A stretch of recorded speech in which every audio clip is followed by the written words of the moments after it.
তৃণমূলে নবীন প্রবীণ দ্বন্দ্বের মধ্যেই বিস্ফোরক আব্দুল করিম। অভিষেক বাচ্চা নাবালক, তার দাবি অভিষেককে পুরো ক্ষমতা না দেওয়ার জন্য মমতাকে বলেছিলেন। বিস্ফোরক মন্তব্য ইসলামপুরের তৃণমূল বিধায়কের। কি বলেছেন তিনি শোনাবো আপনাদের। যে সেনাপতি হয়েছে না, আমি আগে বলেছিলাম মমতা ব্যানার্জিকে যে এইটা বাচ্চা আছে, নাবালক আছে, একে আপনি সঙ্গে রাখেন, কিন্তু একে ফুল ক্ষমতা কোনো দেবেন না।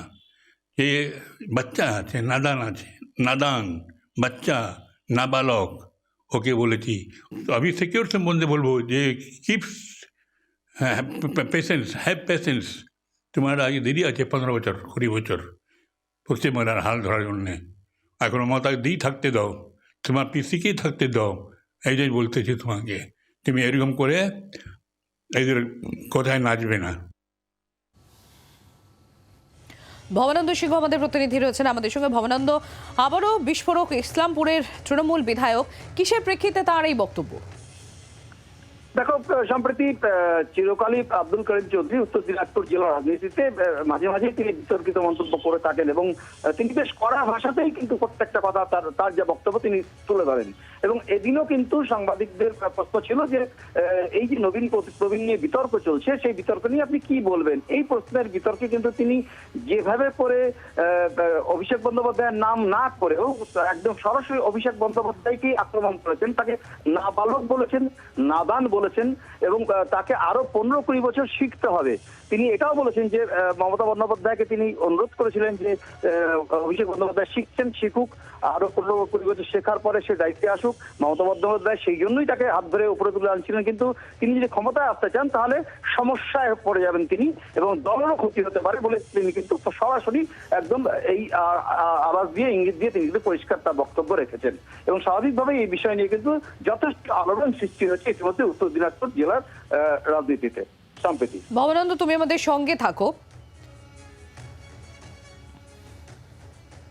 শুধুমাত্র অভিষেক বন্দ্যোপাধ্যায় নিয়ে না, কুণাল ঘোষকে নিয়েও বিস্ফোরক আব্দুল করিম চৌধুরী। কুণাল ঘোষ ননসেন্স, মমতার উচিত ছিল কুণালকে সরিয়ে দেয়, এমনই মন্তব্য ইসলামপুরের তৃণমূল বিধায়কের। কি বলেছেন তিনি কুণাল ঘোষ নিয়ে শোনাবো আপনাদের। কুণাল ঘোষের অ্যাজ স্পোক্সম্যান বলে ওকে যে দেখেছি আমরা, যে বলতেছে অনেক কথাগুলো বারবার আমাদের দলের সম্বন্ধে, নেতাদের সম্বন্ধে, প্রবীণদের সম্বন্ধে, নবীনদের সম্বন্ধে, এগুলো নিয়ে ওকে আমাদের মমতা দিদিকে উচিত ছিল ইমিডিয়েটলি ওকে স্যাক করে দেওয়া ছিল, সরিয়ে দেওয়া ছিল, ওই জায়গা থেকে ওকে সরিয়ে দেওয়া উচিত ছিল। He is a nonsense, he is a nonsense because প্রবীণদের ছাড়া বাংলা কি কোন রাজ্য বা ভারত দেশও চলবে না। তবে এখানেই শেষ নয়, দলের নবীন প্রবীণদের পক্ষেই সওয়াল, নবীন প্রবীণ দ্বন্দ্বের মধ্যে প্রবীণদের পক্ষেই সওয়াল আব্দুল করিম চৌধুরী। নবীনদের হাতে ক্ষমতা মানে বাঁদরের হাতে নারকেল, নবীনরা কাজই করতে পারবে না, মন্তব্য ইসলামপুরের তৃণমূল বিধায়কের। কি বলেছেন তিনি শোনাবো আপনাদের। এই নবীন বারবার কথা বলতে, নবীনরা আমাদেরকে কি বলা হবে জানেন?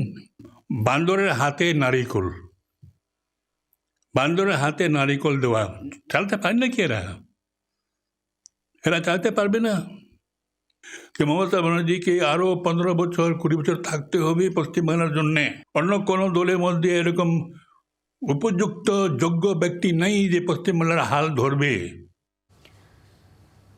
শোনালাম আপনাদের। এবার আমাদের প্রতিনিধি ভবানন্দর কাছে আমি আবারও চলে যাবো। ভবানন্দ, এক তৃণমূল কংগ্রেসের মুখপাত্রকে নিয়েও সেখানে তির্যক মন্তব্য আব্দুল করিম চৌধুরী। শুধু তাই নয়, যখন এই নবীন প্রবীণ দ্বন্দ্ব চলছে সেখানে প্রবীণদের পাশে দাঁড়িয়ে মন্তব্য আব্দুল করিম চৌধুরীর যে নবীনদেরকে ক্ষমতা দেওয়ার মানে হচ্ছে বাঁদরের হাতে নারকেল। একদমই সম্প্রতি একদমই এই ভাষায় তিনি বলেছেন এবং তার যে বক্তব্য ছিল, তার যা কথা বলার বাচন ভঙ্গি ছিল, তিনি যেমনটা বোঝাতে চেয়েছেন বলে তিনি দাবি করেছেন। অফ ক্যামেরাও তিনি আমাদের সঙ্গে অনেকক্ষণ কথা বলেছেন, সেখানে কিন্তু একটাই কথা তিনি বারবার বলতে চেয়েছেন যে কোনো জায়গায় রাজ্যের ক্ষেত্রে শুধু নয়, দেশের ক্ষেত্রেও বিভিন্ন স্তরে, শুধু রাজনীতির ক্ষেত্রে নয়, বিভিন্ন স্তরে প্রবীণ ব্যক্তিত্ব দরকার আছে। এবং মমতা বন্দ্যোপাধ্যায়ের এই রাজ্যের জন্য 20 বছর অন্তত পক্ষে মমতা বন্দ্যোপাধ্যায়ের থাকা দরকার, এবং এরকম যোগ্য ব্যক্তি নেই, আর কেউ নেই, এমনটা তিনি দাবি করেছেন। পাশাপাশি তিনি বলেছেন যে সব জায়গাতেই কিন্তু প্রবীণদের দরকার আছে, প্রবীণদের অভিজ্ঞতা নিয়ে নবীনদের কিন্তু তাদের নেতৃত্বেই চলা উচিত, সেখান থেকে ধীরে ধীরে নেতৃত্বে উঠে আসা উচিত। এবং এইভাবে করে পাড়া ভাষায় তিনি যেমন নবীন প্রবীণ বিতর্কে প্রবীণদের পক্ষে কথা বলেছেন, পাশাপাশি কিন্তু তৃণমূলের কুণাল ঘোষের বিরুদ্ধে তিনি যথেষ্ট তীর্যক ভাষায় কিন্তু মন্তব্য করেছেন। বাংলার আওয়াজ, বাঙালির আবেগ, জি 24 ঘন্টা।